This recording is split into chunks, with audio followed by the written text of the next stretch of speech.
Olá, gente, bom dia. Na aula de hoje nós vamos falar sobre a Semana de Arte Moderna no Brasil. A Semana de Arte Moderna no Brasil, ela ocorreu nos dias 13 e 18 de fevereiro de 1922, no Teatro Municipal da cidade de São Paulo. A Semana de Arte Moderna no Brasil, ela teve todo um contexto histórico, né? Ela foi no início do século XX, justamente quando ocorreu as vanguardas europeias. Naquele século XX, ocorreu na Europa diversos movimentos artísticos, né?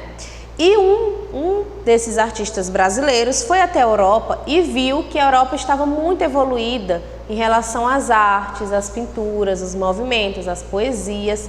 E ele decidiu voltar para o Brasil com muitas e muitas ideias. E ele percebeu que no Brasil os artistas eles ainda estavam muito ligados com aquela arte francesa, aquela arte mais voltada para o barroco, para a coisa sacra, religiosa. Então foi um rompimento dessas ideias, foi uma criação de novas fábricas, de novas ideias e novos conhecimentos que eles adquiriram lá e trouxeram para o Brasil. Nessa época existia uma grande imigração, porque já existia naquela época muita fome, doenças, guerras. Então vários imigrantes saíram desses países, né, da Europa, Oriente Médio, e vieram em direção ao Brasil. Era uma época que estava com um fluxo econômico muito grande, existiam muitas fábricas, né, principalmente nos grandes centros como São Paulo. Então estava com um crescimento econômico muito grande e várias transformações, e também com isso vieram várias culturas morar aqui no Brasil, né? Vieram os imigrantes e trouxeram com ele as culturas. É por isso que hoje nós temos várias referências, né? Principalmente no sul do Brasil, existem comunidades ou colônias inteiras, polonesas, alemãs, italianas, porque eles vieram e consigo trouxeram seus aspectos culturais. Então, nessa época, o Brasil já tinha 100 anos de independência, mas ainda não tinha uma arte própria voltada para as coisas realmente brasileiras. Em 1912, Oswald de Andrade ele retornou da sua viagem à Europa e ele ficou fantasiado, ele gostou tanto das coisas cubistas e futurismo, ele ficou impressionado e ele começou a descrever isso nos seus poemas. E aí o que aconteceu? Ele começou a fazer com que os artistas também tivessem a ideia de como o futurismo e o cubismo lá fora estava bem assim em ascensão, estava em alta e as pessoas estavam gostando desse movimento. E com esses movimentos os artistas eles podiam expressar seus próprios sentimentos, suas próprias emoções, podiam pintar ou fazer poesias sem estarem presas a certas estéticas que eles tinham que cumprir, padrões, naquela época mais barroca, naquela arte mais barroca. Então ele se sentiu na necessidade de remodelar as artes. Ele juntou o grupo de artistas e com isso ele propôs que eles rompessem as ideias, rompessem esse antigo e focassem em fazer coisas novas. Nessa época, na época da Semana de Arte Moderna, eles não focaram somente em fazer telas ou pinturas. Eles focaram também em remodelar seus poemas, suas poesias e a literatura em si, até músicas também. Em 1913, Lázar Segall, ele era um pintor russo, mas ele morava no Brasil. Ele começou e fez uma exposição onde ele mostrou pinturas expressionistas. A gente viu que nessa época, né, não era famoso o expressionismo, nem os movimentos da vanguarda.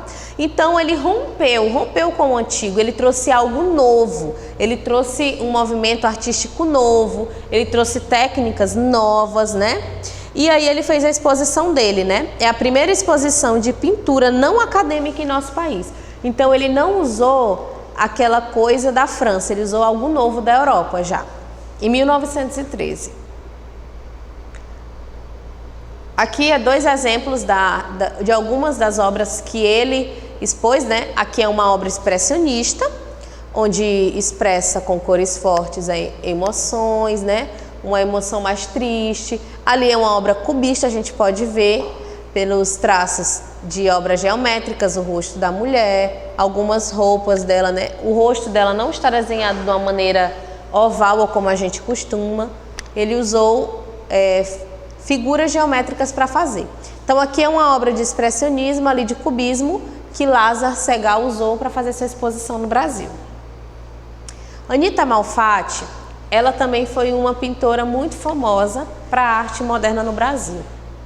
Naquela época, na Europa, as mulheres elas não eram artistas reconhecidas. E no Brasil, Anita Malfatti ela já era reconhecida, só que ela estava linkada justamente com as obras da arte antiga, né? De arte da França. Então, em 1917, ela fez uma exposição onde ela criou obras, que já estavam remodeladas. Ali, por exemplo, no cubista, que ela usou o cubismo para retratar um ser humano nu, o corpo de uma mulher, e aqui já usou o expressionismo para retratar a estudante.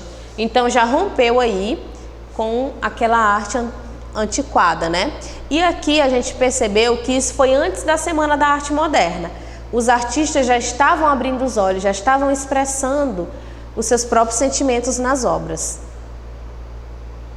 Aqui é um exemplo de poema de Monteiro Lobato, que ele escreveu para o estado de São Paulo, falando um pouco sobre toda essa paranoia, dessa mistificação das artes antigas e o novo, a arte vinda da Europa naquela época. Aqui telas de Anita Malfatti, naquela época era algo polêmico, porque era novo. Tudo que é novo vai causar estranheza, vai causar impacto, né? E então houve aí a Semana de Arte Moderna. Ela foi em São Paulo, de 13 a 17 de fevereiro, e aconteceu no Teatro Municipal. Então, durante esses dias de exposição, eles expuseram quadros, apresentaram poesias, músicas, palestras, tudo sobre modernidade, sobre as vanguardas, sobre todos esses movimentos que surgiram na Europa. E aí o que aconteceu? Ele deixou, algumas pessoas não gostaram dessa arte nova, não gostaram do novo, né, em si.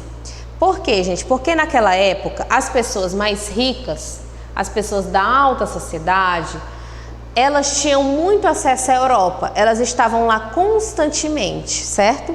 Então, em alguns lugares, principalmente como na Itália, como na França, o barroco ainda estava muito em ascensão. Então elas ainda estavam ligadas a esse tipo de arte. Então o que aconteceu? Quando essa arte moderna veio para o Brasil, ela não foi bem vista pela alta sociedade, porque eles ainda não estavam acostumados com esse tipo de arte. Então a Semana de Arte Moderna ela foi financiada, ela teve um alto custo, eles tiveram que fazer panfletos, foldings para poder incentivar as pessoas a visitarem, a conhecer, e eles ganharam o Teatro Municipal, conseguiram para fazer de graça, e latifundiários do café ajudaram eles a financiar essa Semana de Arte Moderna. Então a intenção da Semana de Arte Moderna foi colocar a cultura brasileira a par das correntes da vanguarda do pensamento europeu. Eles queriam que os artistas brasileiros conhecessem os movimentos, mas não que os artistas brasileiros começassem a pintar como os artistas europeus. Eles queriam que os artistas brasileiros conhecessem os movimentos e empregassem em pintar uma arte voltada para o Brasil, sobre coisas do nosso cotidiano, coisas do nosso país. E aqui foi um folder que eles usaram para poder incentivar as pessoas a irem, para poder divulgar a Semana de Arte Moderna. Aqui também foi outro anúncio que eles fizeram, falando sobre quanto custaria o assento, onde seria, quanto ocorreria. Aqui nessa imagem são os grandes artistas que fizeram parte da Semana de Arte Moderna, que abraçaram esse movimento aí. E graças a ele, o Brasil ele teve toda uma trajetória voltada para a arte de uma visão diferente. Como eu falei para vocês, eles não usavam o modernismo, né? As vanguardas, não era só nas artes, eles usavam também na literatura. Então, Mário de Andrade falou, nós não sabíamos o que queríamos, mas sabíamos o que não queríamos. Então, eles não queriam estar ligado àquela arte ultrapassada. Eles sabiam que eles queriam estar ligados a coisas novas. Então, o modernismo ele teve fases, né? Começou com a fase pau-brasil, que foi iniciado por Tarsila do Amaral, onde essa fase foi justamente uma fase que mostrou todo o contexto brasileiro. Eles faziam obras voltadas totalmente para coisas brasileiras. Tarsila do Amaral, ela teve algumas fases como pintora. Ela começou na fase pau-brasil, como eu falei, retratando coisas do cotidiano brasileiro, mas ela tem uma característica muito forte nas obras dela. Ela sempre gosta de usar cubismo também em suas obras. Aqui é um retrato disso, ela usa formas geométricas nas árvores, né, nas plantas, nas casas. E ela não faz as pessoas como elas realmente são, ela dá um pouco de deformidade. Nessa figura, a menininha tem um braço bem grosso, desproporcional, né? Então ela gosta de fazer essas obras assim, causando uma desproporção na figura humana.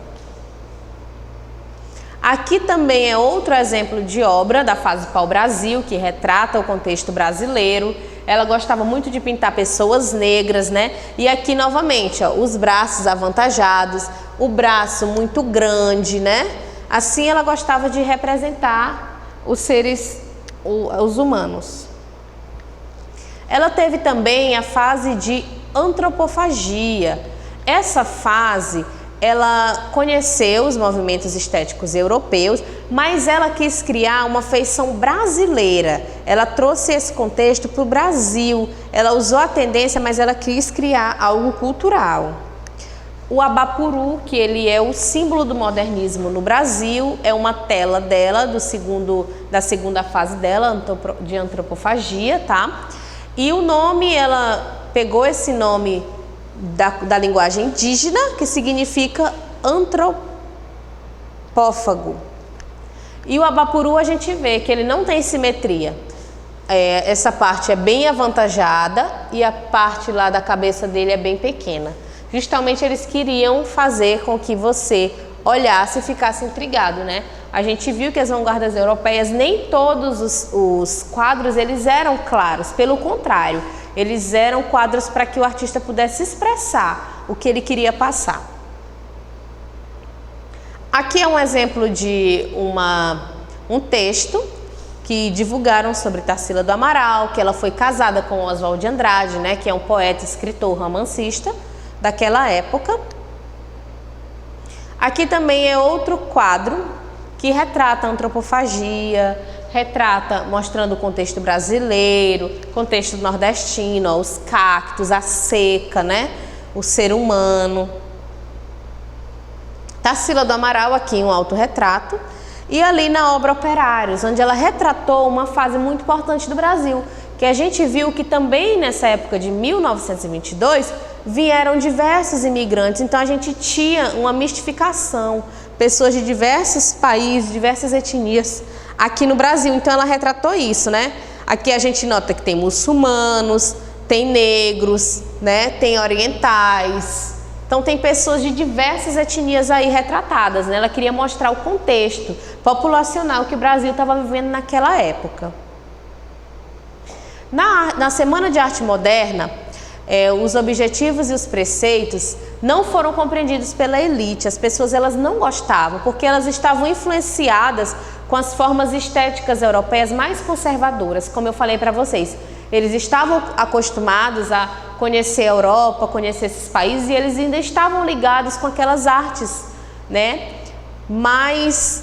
Aquelas artes mais antigas, mais conservadoras.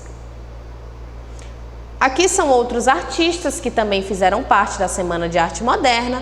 Vicente do Rego Monteiro, ele foi um dos prepulsores do cubismo no Brasil. Ele gostava de retratar a arte cubista e ele empregava em figuras do cotidiano. Nessa imagem, por exemplo, a gente vê que é Jesus sentado no colo de Maria, somente que ela é uma arte totalmente cubista. Victor Becherette, ele foi um dos grandes prepulsores da escultura, porque a Semana de Arte Moderna ela veio para juntar todos os âmbitos da arte, não somente a pintura, né? Então ele usou um aspecto moderno, mais voltado para o futurismo, né? onde ele esculpia movimento, não esculpia uma coisa definida nas suas esculturas. Vitor Berchet também fez essa grande obra aí em São Paulo, que é Monumento às Bandeiras. É uma obra bem num lugar bem estratégico em São Paulo, onde ela fica exposta. Então, Cândido Portinari, ele foi um dos artistas que ele conseguiu absorver todas essas influências europeias. Só que ele decidiu modificar tudo. Ele decidiu pintar o contexto brasileiro, as misérias, o contexto social, a fome, a pobreza. Ele representava as festas populares, históricas, religiosas, sempre mostrando as mazelas sociais, mostrando o que era tipicamente brasileiro. Um dos exemplos dele, né? Enterro na rede, porque naquela época a desigualdade era muito maior. Então as pessoas mais pobres, elas enterravam seus entes queridos dentro de uma rede. Aqui ele retratou isso. Futebol, que naquela época o futebol ele não era tão capitalista, né? Era uma coisa mais de recreação. Os atletas mais antigos, a gente pode notar que eles não têm uma grande aquisição financeira, porque naquela época não era tão valorizado como agora. E eles manifestaram para influenciar os novos artistas, influenciar a população sobre o modernismo, e eles criaram algumas revistas, eles também divulgaram em alguns jornais, e a Claxon foi uma revista que eles criaram somente para o movimento modernista, para poder falar sobre o modernismo, falar sobre os artistas que estavam aderindo, para que as pessoas conhecessem. Obrigado pela atenção e até a próxima aula.